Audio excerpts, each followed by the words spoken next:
मुल्क तब ऊपर जाता है जब एक मुल्क अमीर होता है। आज हम मगरब के लोगों को देख लें, मगरब के हुक्मरानों को,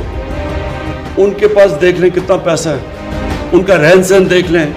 और एक मकरूज मुल्क के जो भी यहाँ जिन्होंने हुकूमत की इनका रहन सहन देख लें और इनके पास पैसा देख लें। आपको लगेगा कि यहाँ दूध की नहरें बह रही हैं, और लगेगा वो गरीब मुल्क है जब आप उनके प्राइम मिनिस्टर्स को, पुरानों को देखें, उनका रहन सहन देखेंगे। उनके जब यूनाइटेड नेशंस में जब उनके जाते हैं प्राइम मिनिस्टर्स या हेड ऑफ स्टेट्स यूएन के अंदर, तो वो कितना पैसा खर्च करते हैं, और जो हमारे यहाँ से एक मकरूज मुल्क में जाके किस तरह वहाँ रहते थे, किस तरह पेंट हाउस और होटल के ऊपर पूरे जो सबसे महंगे होटलों में जाके रहते थे।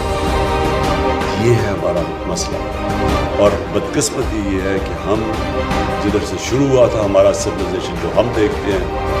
मदीना की रियासत, क्योंकि नबी सल्लल्लाहु अलैहि वसल्लम ने वो रियासत बनाई थी, तो जब वहाँ देखें तो क्या चीज़ सबसे चीज़ सामने आई थी कि जो रियासत के सरबराह थे वो सादगी में रहते थे,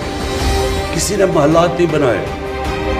अपने ऊपर पैसा नहीं खर्च करते थे, जो पैसा रियासत में ज़्यादा आता था अपने गरीबों पे खर्च करते थे, कौम को नीचे से ऊपर उठाते थे। फलाई रियासत बनाई उन्होंने। और उसके उल्टा ये देखें कि हमने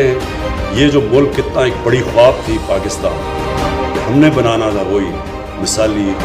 इस्लामी फलाई रियासत, और हमारे पास हम किस तरफ निकल गए। और उसका नतीजा सामने है कि जब तक एक कौम वापस उस नज़रिए पे नहीं जाती जिसके लिए बनी थी, अल्लाह की बरकत नहीं आने लगी।